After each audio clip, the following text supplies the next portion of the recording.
Alright everyone, welcome back to Body Positive University. Today we are looking at about 5 more articles, maybe 4. I might cut one depending on time and depending on like how decent of an article it is to really react to. But the two that I really wanted to hit on today are the Let's Normalize Comfort Eating Part 1 and 2. This is Part 1. Before we go in, I just want to say that by the time this uploads, I will be in my first ever interview for a teacher position. I'm excited and nervous. I don't really expect it to go well, but the good news is that I got an interview for one of the positions that, if I'm offered it, I will of course take it, and I'll be grateful for the opportunity. But it's in one of the furthest districts away from where I wanted to work, so it feels like a pretty good practice situation for me, in the hopes that one of the others maybe contacts me, because I'm gonna do my best, but like, it's my first time in a teacher interview. I have no idea how it's gonna go. So anyway, let's just get started. Let's normalize comfort eating part 1. Humans eat for dozens of reasons, not just hunger. Comfort is one of them. As you know by now, our attitudes toward food are totally interwoven with our attitudes about bodies. And this brings us to part of a conversation on normalizing comfort eating. Humans eat for hundreds of reasons, not just hunger. We eat to celebrate. I actually disagree with this. I think bringing food into a celebration is meant to enhance it, but we don't eat to celebrate. The food is just meant to enhance the celebration. Like, we celebrate by gathering around the person or the reason that we're celebrating, exchanging positive words, interacting with each other in a positive way, and then the food is there to enhance it. We eat to grieve. This is something else that I disagree with.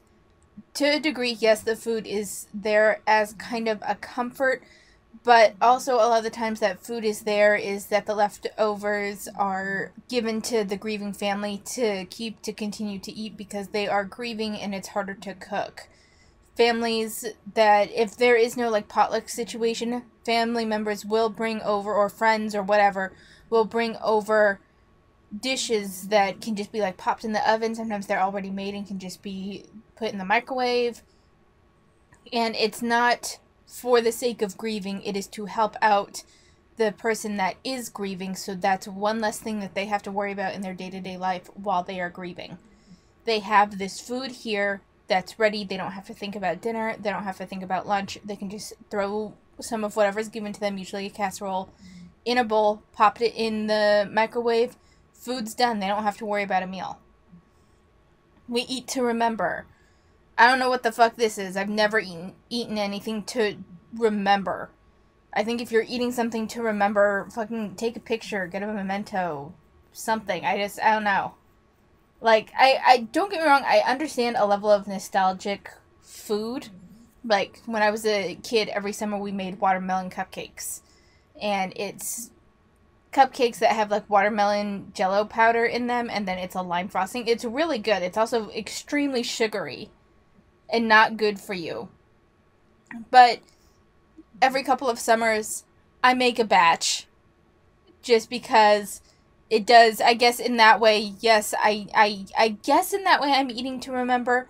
I don't know. I don't think of it that way.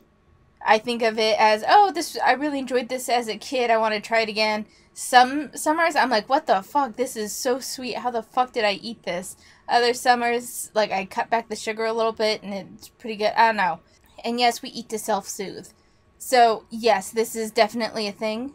This is actually something that's helped me a lot in my weight loss, is to recognize when I'm eating to self-soothe.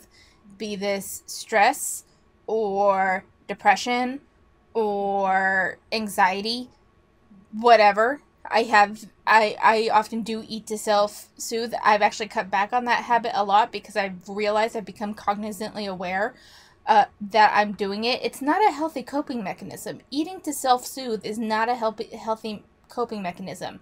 It's something that's often, I think, formed in childhood, because it is the easiest, most accessible way for a child to self-soothe if their caretaker is not someone they can get comfort from. that's why I don't tend to, like, if it's a teenager and they're in the fat acceptance thing, I don't cover them, because I think to a certain extent, you know, their food issues will stem from something deeper. And I don't really want to be a bitch to kids. Eating to self-soothe is something that people do 100%. That doesn't mean it's a good thing. Why is the idea that we'd eat for comfort so terrifying and so maligned? Examining the answer to that question will take us into history and sociology. Ready? To begin with, let's talk about the prevailing Western idea that the body is a machine. If you believe, as we in the West have been socialized to, that our bodies are nothing more than feats of mechanics, then you are more likely to understand food as merely fuel, and therefore feel that eating for comfort is negative. For example, you wouldn't put gas in a car unless it needed it in order to work. Where does the body as machine idea come from? To start answering that question, let's look back to the 1500s at Leonardo da Vinci's famous anatomical drawing of the Vitruvian Man. Okay? For years before that point, conversations on the body focused on the soul, trying to locate and understand what the human life force is, known as vitalism. These conversations dominated the discourse on bodies. Da Vinci's anatomical drawings began to shift the conversation away from the body as a mysterious spiritual entity toward an understanding of the body as a complicated set of mechanics. Then, in the 1600s, the French philosopher René Descartes drove home the idea that the body was a machine. Known as scientific materialism, Descartes' ideas were a radical departure from vitalism. Then, in the 1800s, the Industrial Revolution happens, and the new ubiquity of technology and machinery creates a pathway for the human as machine idea to become even more popular and entrenched. And that leads us all the way up to today. Yes, we are still in the age of scientific materialism, something that took hold in the 1600s. I would disagree with that. There have been plenty of philosophers with bigger ideas that I think reducing it down strictly to Descartes' idea of scientific materialism is ignoring a lot of nuance and built upon ideas. Virgie seems to be like oversimplifying things and taking nuance and taking an idea and just kind of throwing it out there and declaring it as fact. Quick aside, this is one of the many examples of how the past lives on and makes its way into our daily lives right now. Physician and author Randolph Ness explains the benefits and drawbacks of scientific materialism. It has improved our lives by encouraging detailed analysis of the body's mechanism at all levels. From the details of anatomy to understanding how hormones like insulin regulate chemicals like glucose. However, it encouraged reductionism, the idea that everything large could be explained by analysis of smaller things. He concludes by noting that the human as machine ideology distorts our thinking in ways that slow down progress in the field of medicine. So yes, there are similarities between bodies and machines, but bodies are not machines. Yes, food is fuel, but it's not only fuel. The second part of answering the question takes us to sociology, the cultural phenomenon of fat phobia. But that will have to wait till next week for now. Class dismissed. So I just want to, before we move on to the second post, I just want to note something up here. This initial question, why is the idea that we'd eat for comfort so terrifying and so maligned? So part of the reason, one, I wouldn't say that it's terrifying. I would say that most people can recognize that eating for comfort is a coping mechanism and it's viewed as the result of unresolved issues. It's not maligned in the way that she's presenting it. It's not that we're like, oh, you eat for comfort, that's bad. It's, oh, you eat for comfort, that's not a good idea.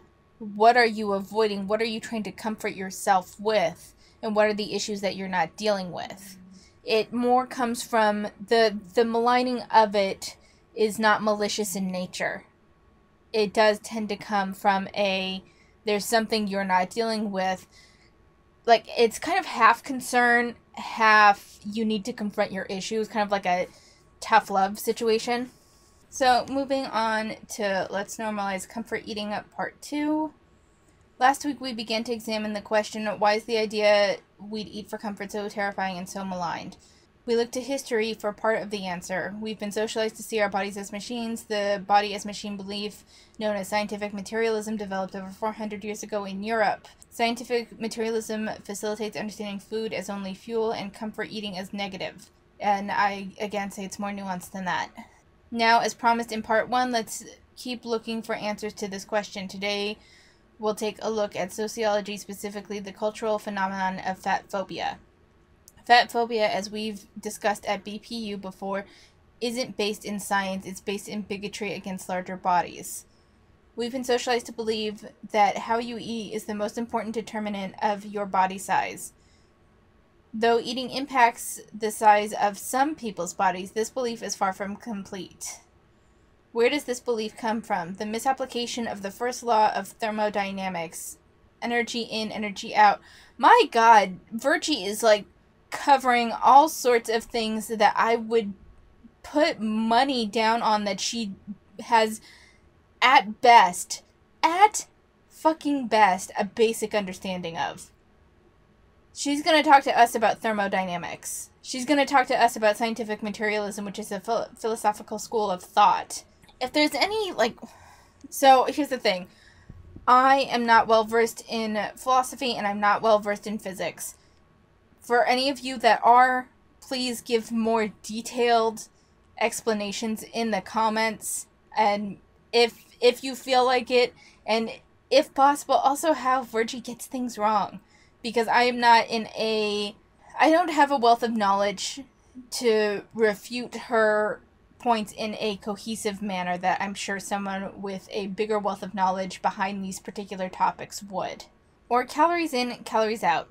Applying one of the laws of physics to human bodies is an example of applying scientific materialist thinking to something that requires more nuance and complexity. Because of fat phobia and a whole bunch of other problematic ideas, many people erroneously believe that a person simply could not be fat unless they didn't have disciple or control over their relationship with food. I think she means discipline.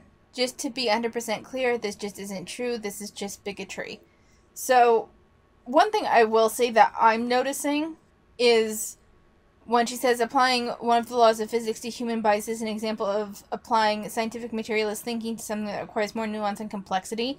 She uses the words nuance and complexity, but the thing is that it kind of feels like she's trying to mystify the body, like it transcends the laws of thermodynamics because it's so complex.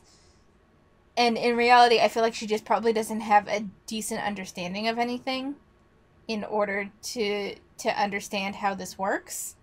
Discipline and control are mental processes that are meant to override bodily desires and, yes, emotion. Discipline isn't necessarily negative, but the idea that it should be applied to how we all think about eating is negative. So let's break this down together. We live in a culture that still prioritizes scientific materialism, the belief that the body is a machine. 2, we live in a culture that asserts the first law of thermodynamics to food, the belief that larger bodies are a product of eating too much food. 3, we live in a culture that normalizes fat phobia, the belief that a larger body is negative. 1 + 2 + 3 equals breeding ground for seeing food as fuel and a propensity for maligning all other reasons that a human might eat. Okay, so now that we've looked at some evidence from history and sociology, let's take a moment to consider why it's important to normalize comfort eating for humans. I'm going to allow my instincts and feelings, not the data, to take the lead. Okay, I feel like I just got some ideological fucking whiplash. So you say that applying one of the laws... I'm sorry, I'm really caught up on her thing on the law of thermodynamics.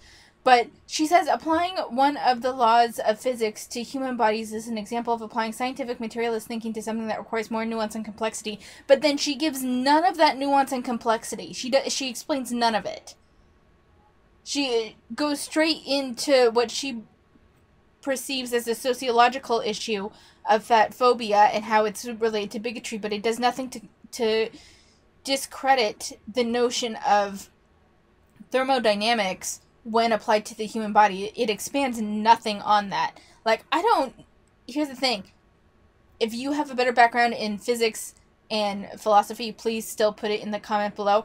If it's one thing I'm good at, it's taking a look at cohesive arguments. And this is fucking all over the place.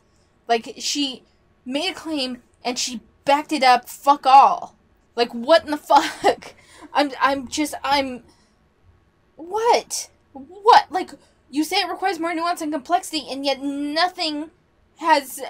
This did not expand on that at all. It goes straight into fat phobia, and again, you're making the claim on number 2 of breaking it down. You can't break it down when you haven't expanded on it.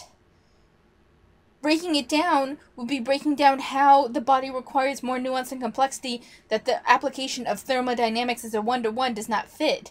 You don't expand on that. You don't explain that. You don't refute that. You don't do anything with it. This does nothing.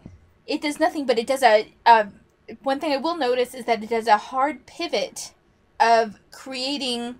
So what she's done here is given evidence that was not actual evidence, it's pseudo-evidence, because all it is a bunch of claims that she's presenting as evidence to further her ultimate point, which is that comfort eating is good, and any criticism of being bigger is just a form of bigotry. But all she's done is present claims as evidence, but has not expanded on, explained, or supported those claims with actual evidence. This is it's poorly done, but someone that's not accustomed to breaking down arguments could easily, especially if they're younger, like if it's a student, if it's a high school or something, they're not necessarily going to be able to break this down. They're going to see that, oh yeah, she's following a line of thought, but what can easily miss someone that's not used to analyzing arguments like this is that she's not actually supporting anything. This is such fucking bullshit, but let's finish reading. As a fat person, I learned that my comfort didn't matter and that comfort was not safe because it meant letting my guard down. I learned that my emotional comfort didn't matter at school because the kids around me verbally abused me relentlessly for my weight. I learned that my physical comfort didn't matter because clothing companies didn't make things that fit my body. Throughout junior high and high school, that's 6 years, I wore an ill-fitting PE uniform because that was the largest size available. I've always been encouraged to make my body small on airplanes and buses, in desks and restaurant booths. It wasn't until recently that I began to allow myself to prioritize my own comfort, so my interest in normalizing or defending comfort eating begins with mending my relationship to comfort itself. So one, she did say she's allowing her instincts and feelings, not the data, to take the lead, and goddamn if we don't see that here. But here's the thing. You say, I learned emotional comfort didn't matter at school because the kids around me verbally abused me relentlessly for my weight. Yeah, because kids are fucking assholes. Like, she acts like fat people are the only one that deal with bullying and verbal abuse from peers in school, and it happens to a lot of people for a variety of reasons.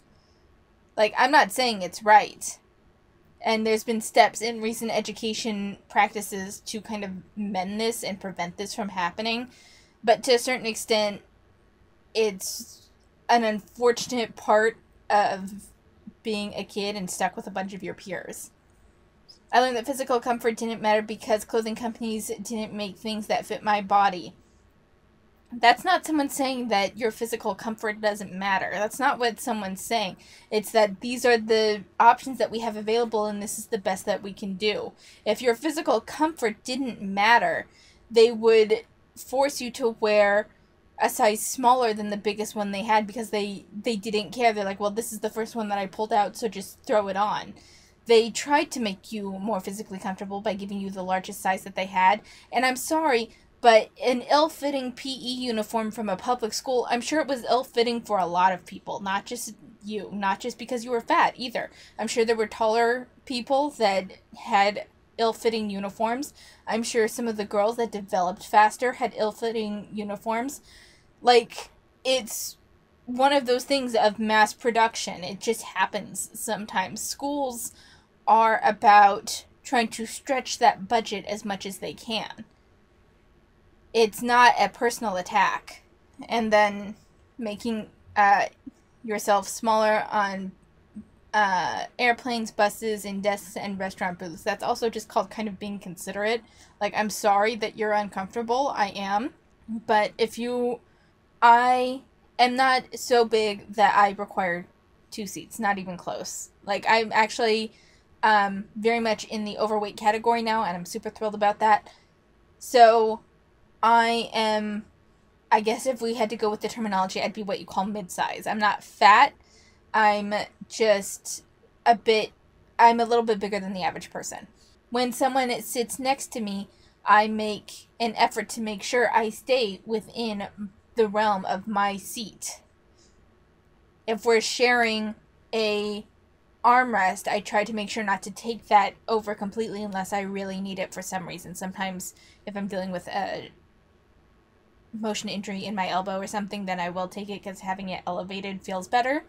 But otherwise, I try to be respectful of another person's space. That's not anyone saying that your comfort doesn't matter.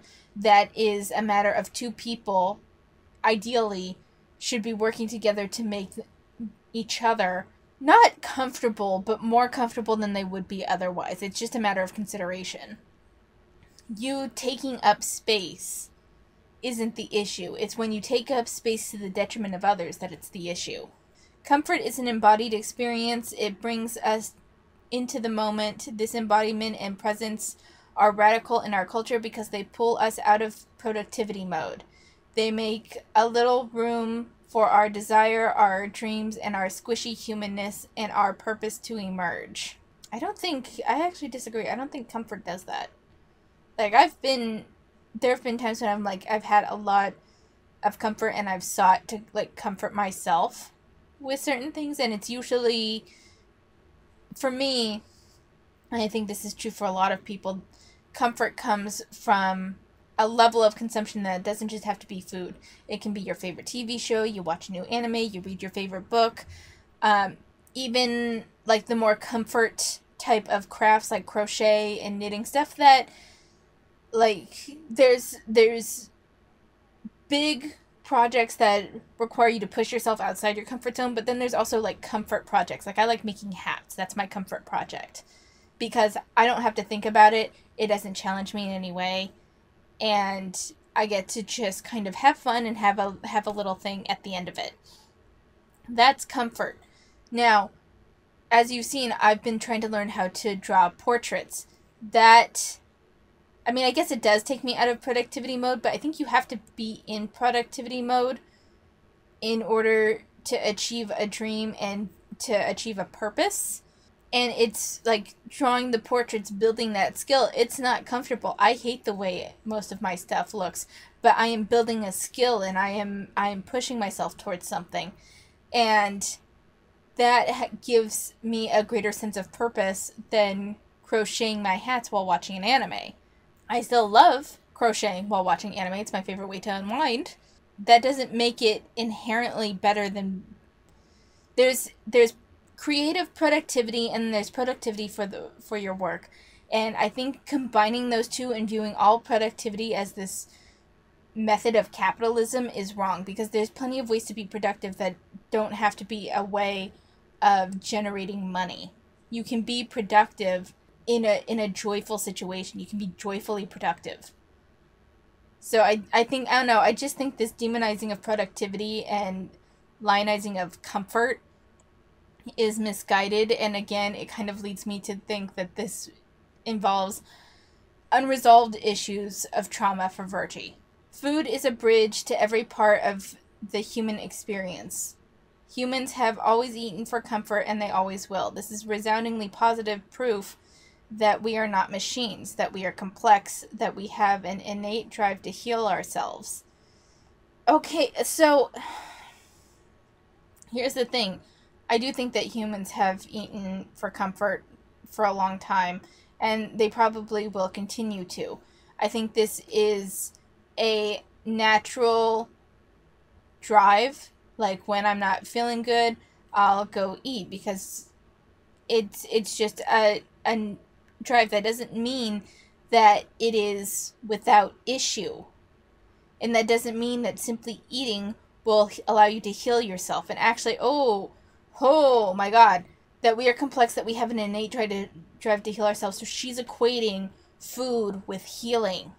That explains a lot. When we reclaim and normalize comfort eating, we simply refuse to deny or feel shame about that. I, for one, want less denial and shame in my life. Class dismissed. So much. I swear, the more I read Virgie stuff, the more I get some serious vibes of unresolved trauma that she is projecting onto fat acceptance and food for healing. God damn. Alright, I decided to cut the last one just because I didn't have much to comment on. So there was, I cut a post, so we still have 2 more posts to go through though. And this one is Understanding Fat Phobia Through the Lens of Attachment Theory. When we're taught in childhood that certain characteristics like being fat may hinder acceptance, we internalize the threat of losing attachment. This is tantamount to death in a child's mind. This is not a great understanding of attachment theory. Granted, I don't have much credential when it comes to understanding of attachment theory. It is something I've looked at before, and I did have a psychology course in undergrad that covered attachment theory as one of the things that we had to cover. So I have like a basic understanding of it. I think I might have a better basic understanding of it than Virgie does.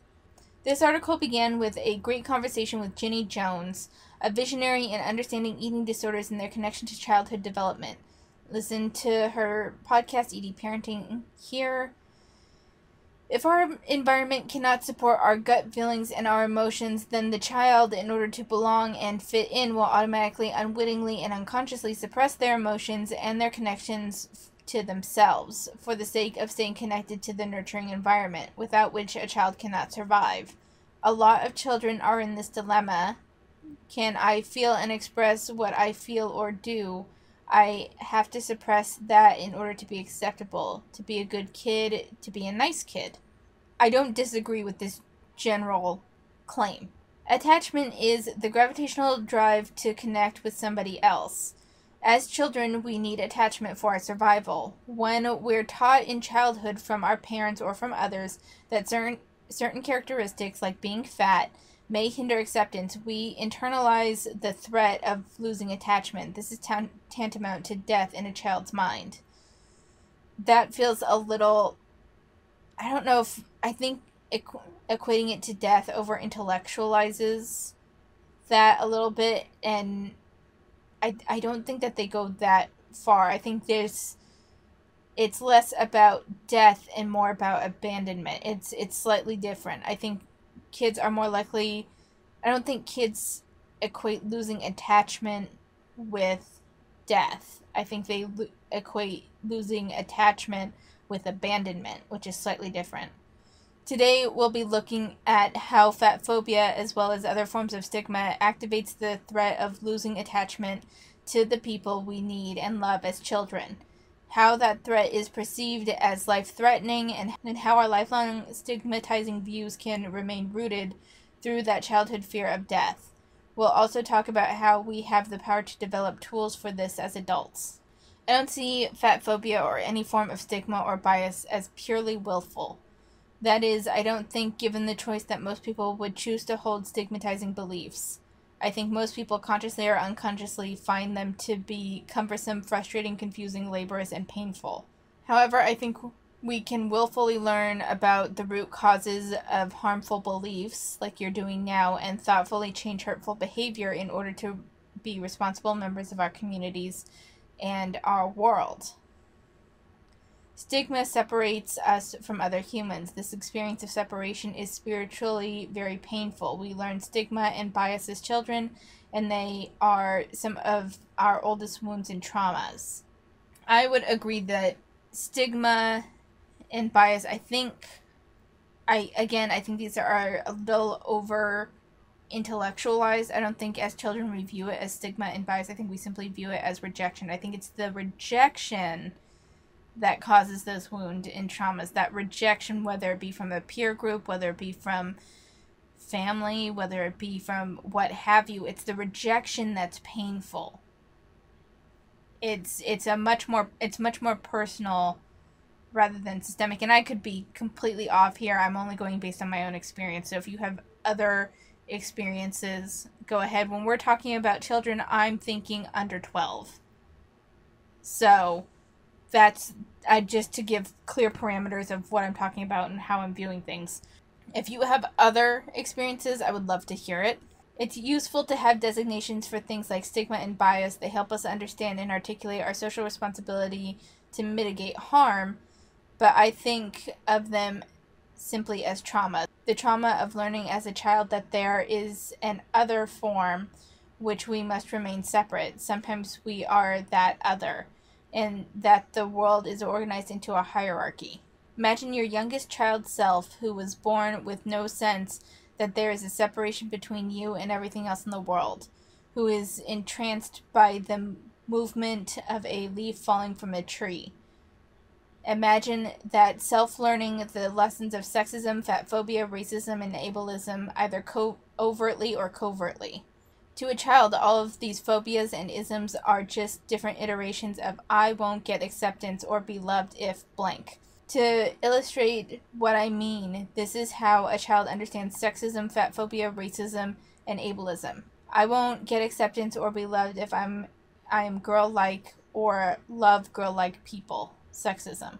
No, I think it's more, I think I won't get acceptance or be loved if I'm girl-like. One, I think this is far too passive because I think children try pretty hard to overcome things. So it's not I won't get acceptance. It's I have to prove myself and show I'm not. That's why girls go like through the I'm not like other girls phase, because they have to prove that they aren't like that. It's a not I won't get acceptance, but I have to prove that I'm not like that. It's I guess it kind of gets to the same point, but this has a more victim mentality than I think most kids have, at least from the outset. I won't get acceptance or be loved if I'm fat or love fat people. I won't get acceptance or be loved if I'm BIPOC or love BIPOC. I won't get acceptance or be loved if I'm disabled or love people with disabilities. One, I love how she equates fat phobia with these others. It's not even close to the same thing. Not even close. Notice you can't easily change your gender. You can't change your race. And you can't change the fact that you have disabilities. But you can. I mean, it's hard, but it's easier than any of these others. You can change if you're fat. If we are the targets of the fat phobia or ism, we begin to pull away from ourselves. If we aren't the targets of the phobia or ism, we begin to pull away from those who are. Imagine forging an identity in part through terror of losing attachment. Trauma rarely just has one victim. I see fat phobia and all forms of stigma as double-edged swords. We have internalized some form of stigma, likely many forms of stigma. Stigmatizing beliefs hurt us first, and that wound goes on to hurt others. Here's the hopeful part. Just knowing this stuff is already changing the moving things in you. If you let them, and chances are if you're reading this newsletter, you are open to letting them. As adults, when we understand the root of an internalized belief, we can talk to our child self again and again and say, I know that you really believe that if this happens, then I will be in serious mortal danger. But I can assure you that I will not be. Thank you for taking care of me as a kid, but as an adult, my priorities have changed and I have more tools than ever before. It's okay for you to be afraid, but I promise I got this. To conclude, what we call the fear of the other may actually be the initial fear of losing acceptance or of losing attachment, of dying. This is just such catastrophic language. I think it's more abandonment than dying. I think dying is taking it a bit too far. It really is more of abandonment, which is different. We aren't afraid of other people. We are afraid of losing them. The visceral terror of the other is the inversion of the innate love we once held for everything and everyone. Imagine the massive power that the terror has over our lives and our world, and know that love we were born with, which is still in us, beats with the same extraordinary intensity. One, I do think that we can't be afraid of people. For instance, Virgie yourself you weren't afraid of losing your school bullies. You were just afraid of them. So she's kind of talking out both sides of her mouth depending on what suits her narrative at the time. This feels greatly misguided. Okay, so the last article we're going to look at today is weight discrimination may shorten life expectancy, says researchers. This paper suggests that being fat isn't the true health concern, it's weight-based discrimination. Note, this article will discuss bigoted ideas about weight and mortality. If you're feeling sensitive today, it might not be the right time to read this article. Just in case you still want the big takeaway without the triggers, it's this. According to research, just being in a bigger body is not the problem. Discrimination is.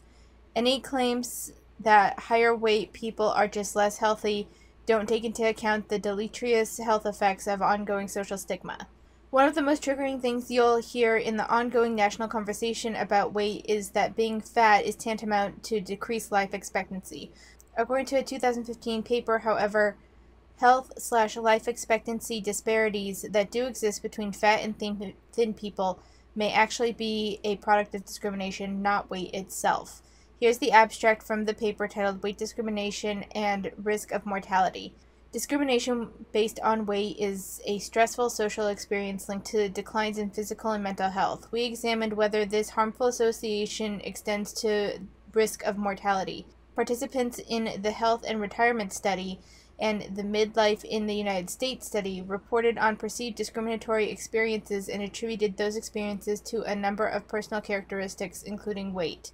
Weight discrimination was associated with an increase in mortality risk of nearly 60% in both HRS participants and MIDUS participants. This increased risk was not accounted for by common physical or psychological risk factors. The association between mortality and weight discrimination was generally stronger than that between mortality and other attributions for discrimination. In addition to its association with poor health outcomes, weight discrimination may shorten life expectancy. Let's break this abstract down. Discrimination based on weight is a stressful social experience linked to declines in physical and mental health. The opener indicates that the way that fat people are treated and seen in society leads to stress. In scientific research, stress isn't just a causal reference to a hard day. Stress refers to consistently being in fight or flight mode, evidenced by the production of cortisol. This is the kind of stress that people in stigmatized groups, including BIPOC, queer, and trans people, and higher weight people, experience. For sexual minority groups, chronically high levels of stress have been correlated to increased rates of mood and anxiety disorders and substance abuse. In general, this type of stress is really hard on the body, and it's really hard on the mind and the spirit. First, right off the bat, again, hate that you're equating weight with BIPOC, queer, and trans people. Really fucking hate that.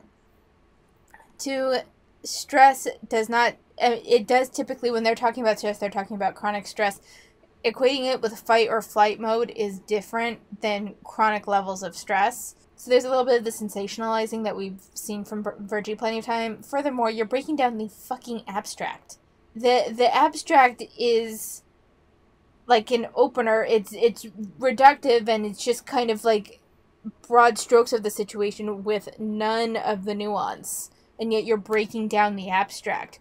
You know why she's breaking down the abstract? Probably because she couldn't get access to the full fucking paper.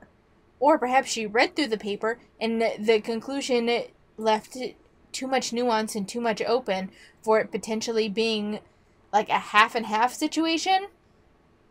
And so instead she's breaking down the abstract because it lends more to her narrative. My guess, though, is that she doesn't have access to the actual paper. We examine whether this harmful association extends to risks of mortality. The researchers were interested in figuring out if that chronically high level of stress didn't just lead to physical and mental health declines, but also potentially shortened a person's life. 3. Participants in the health and retirement study and the midlife in the United States study reported on perceived discriminatory experiences and attributed those experiences to a number of personal characteristics, including weight. Note the large sample size, 13,000 and 5,000, and some change in both of those. These are large studies, meaning that the results of the research can't just be disregarded as outliers or flukes, but here's the thing.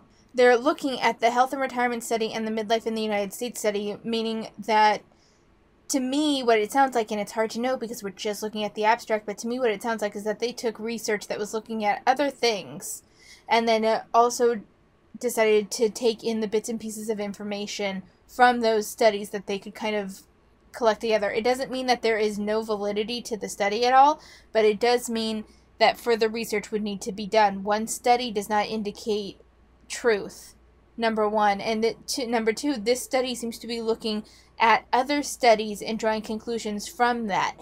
It opens the door, but more research specifically looking at this sort of issue needs to be done in order for it to be validated. Participants were asked to share times they'd experienced discrimination and the reasons they felt the experiences were happening. Yes, these reports are subjective, but what matters when it comes to stress is the perception that the discrimination is happening because of a characteristic. This subjective report is typically based on previous life experience and social attitudes that have been internalized. It says report on perceived discriminatory experiences and attribute those experiences to a number of personal characteristics, meaning that weight wasn't the only thing. They just zeroed in on weight.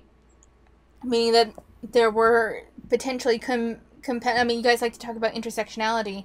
How many of those people that also felt that they were being discriminated against based on personal characteristics, how many of those people were also black, queer, trans, disabled?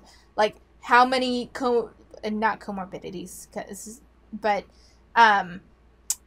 intersecting factors were in that? Because I'm curious how many of the people that reported feeling discriminated against based on weight also felt like there was also a play of maybe homophobia or racism or something from their doctor as well. So because it says experience a number of personal characteristics, we don't see the insight into intersecting identities with this, meaning that yes, weight could play a role, but there could be a lurking variable here that we're not seeing, because this wasn't one study just looking at the perception of discrimination based on weight. This was people, it sounds like, to me what it sounds like is a third party looked at these two studies in depth and then pulled information from that for their purposes. Again, does not mean that it's wrong, because clearly these questions were there and prevalent, but because there were a number of personal characteristics, including weight, meaning weight was a factor, but it doesn't seem, and it said it accounted for physiological and psychological variations, but it didn't account for, like, were the people that were overweight also BIPOC? In that case, it might be more of an issue of feeling discriminated against based on race, and that was the bigger issue rather than weight. So, 4, weight discrimination was associated with an increase in mortality risk of nearly 60% in both HRS participants and MIDUS participants. This increased risk was not accounted for by common physical or psychological factors. I'm sorry, physical, not physiological. But what does common physical risk factors mean in this? Again, it's hard to say because we can't see the methodology. Honestly, you really can't draw conclusions just from the abstract without having the methodology to see what they were ruling out and see potential blind spots in their research. It is impossible to really derive any sort of information from this because you are only looking at the abstract. These hazard ratios and confidence intervals mean that we can be confident that this finding is accurate for the population that was studied. So what does the 60% increase in mortality risk mean? It means that a lot of people who died between the time when the study was initially done and the follow-up, ranging between 1 month and 84 months from the initial study, that the people who reported that they experienced weight discrimination were 60% likelier to be among those people who had died. The researchers accounted for behavioral and clinical risk factors and were able to isolate weight discrimination, not weight itself, as the true mortality risk. We actually don't fucking know that. They say common physical and psychological risk factors, but there could be other things at play that we're not seeing because you are not going over the methodology. What exactly was accounted for? We don't know. You're making some grand statements based off a general piece from a fucking abstract. This association between mortality and weight discrimination was generally stronger than that between mortality and other attributions for discrimination. In addition to its association with poor health outcomes, weight discrimination may shorten life expectancy. The researchers looked at other forms of discrimination that participants experienced, not just weight-based. Okay, so that was something that I had missed initially on the initial read-through. Again, though, when you're saying and other attributions for discrimination, what were the other ones that were accounted for? She lists including discrimination based on race, ethnicity, sex, age, appearance, physical disability, and sexual orientation, but those aren't specifically listed in the abstract, and she says she's only breaking down the abstract. She does not say that that was accounted for in the methodology, and does she even list... Okay, so yeah, this is here. So the study is available, at least. We have the results, measures. It's also worth noting that of these statistics, because I'm looking at it now, but morbid obesity only counts for 4 to 6%. Obesity counts for around 30 and 20% respectively. So in the retirement study, the average follow-up, the median follow-up was a little less than 4.5 years, while for the other study it was nearly 9 years. In both samples, BMI, subjective health, disease burden, depressive symptoms, smoking history, and physical activity reduced this association but did not eliminate it. Weight, though, granted, it didn't eliminate it, but it reduced it when you took into account these other things. Demographic moderators. Okay, so this was one of the things that I wanted. So weight discrimination was slightly stronger for African American participants than white participants. But interaction was not significant. Interaction with age was not significant. Finally, there was an interaction of BMI in the MIDUS that indicated the risk of mortality increased at higher BMI. This interaction was not apparent in the retirement study. These results suggest that weight discrimination conferred similar risk regardless of age or sex, but was slightly stronger for African American participants. Okay, so they accounted for age, sex, and whether the participant was African American or not. But this does not take into account anyone that was indigenous. This does not take into account anyone who was Latinx. This does not take into account anyone who was Asian. This also does not, given that these... There was also, the demographic moderators also did nothing to account for, from the looks of it, did nothing to account for sexual orientation or gender identity. And there was some, it seems like their stuff for behavioral stuff was poor subjective health, depressive symptoms, smoking, and whether they were physically active or not. But it doesn't take into account anxiety factors or other mental health issues. Doesn't take into account any drug use, where these people have any active drug use. I'm not seeing that rated anywhere on here, whether that was accounted for or not. So there were multiple factors that were not accounted for from the looks of it. And granted, I'm just kind of doing a general breeze through. I'm not reading this thoroughly. Discrimination on characteristics other than weight. Okay, so let's see. Physical disability was accounted for. Did not replicate. Sex, race, and BMI did not moderate this association. So sex, race, BMI, and physical disability. In addition to weight and physical disability, discrimination based on ancestry / national origin was associated with an increased mortality risk. but similar attributions. Okay, unrelated to mortality risk. So it was definitely higher for African American participants. Again, though, it's not reporting any other race, so I'm confused on whether they actually took that into account, because it says that it took ancestry and national origin into account, but then they only mention African American participants. Was this... So this was published in 2015. I'd be curious to see if there was any follow-ups on this. But so far there were a variety of factors. Virgie clearly went, because she said... So... these researchers looked at other forms of discrimination that participants experienced, not just weight-based, including discrimination based on race, which we only saw, race and ethnicity, we only saw white versus African American, that was the terms that they used. Sex they did, age they did, appearance did not come into, I didn't see that referenced, physical disability, and sexual orientation. I looked, I didn't see anything on sexual orientation. Granted, I'm doing a glance through of this, so perhaps I missed it.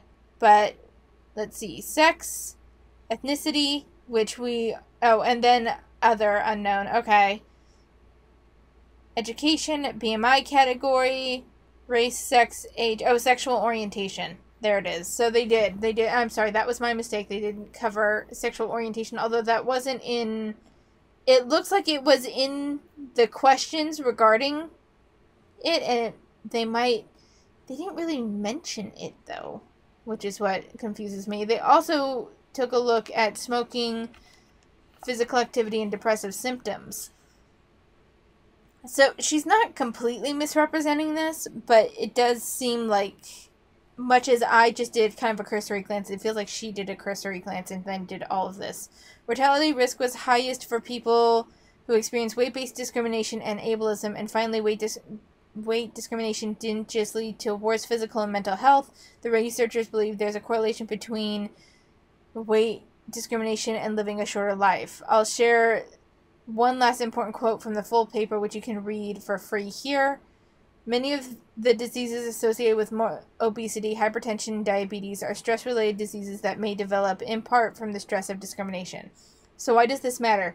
What this paper shows is that higher weight people may in fact live shorter lives, not because our bodies, but because of how we were treated in society. This finding shows us that when people express concern over people being fat, the best thing we can respond with is doing your part to end systemic fat phobia is the best thing you can do for my health. So she completely ignores the fact, though, that correlation, it was still there even after they accounted for these, but it was higher. The risk of mortality was higher for those with higher BMIs. It was also higher for those that were smoking, and it was higher for those that had lower rates of physical activity. Like, it does say that weight-based discrimination could be a contributing factor, but it by no means suggests that it overrides those other factors, because we saw it that they had to account because there was an increased risk when that person was at a higher weight class and when that person was lower on physical activity. Like, unfortunately, I don't have the brain today to sit down and read through that study to pick it apart. If anyone wants to, you're more than welcome to.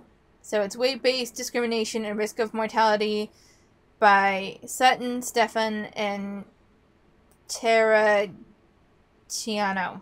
I think I mispronounced that, but there you go. There's also, here's the DOI if you need it. So look it up, read it. It's from fucking 2015. Does she say this is new? Because this was just from April 5th. No, she does say it's a 2015 paper. But yeah, so that's all I'm going to cover of the Body Positive University. We can kind of see the shit that she's spewing. Here's the thing, she doesn't completely misrepresent it, but she does sweep certain factors under the rug, and she acts like it accounts for everything when it didn't. So if anyone wants to do a heavier look into that, be my guest.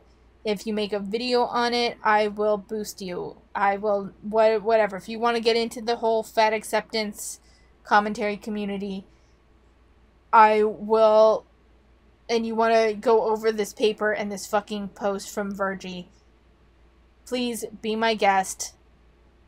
I will share your video everywhere I can. I don't have the brain to go through this right now, and quite frankly, with everything else that we've seen of Virgie, I don't know how much longer I want to stay on her as a topic. I'm going to leave this here with her Body Positive University. We might take a look at the Fat Underground video next week, but for now, I think we're done with Virgie's website. So, thank you for watching, and I will see you next time.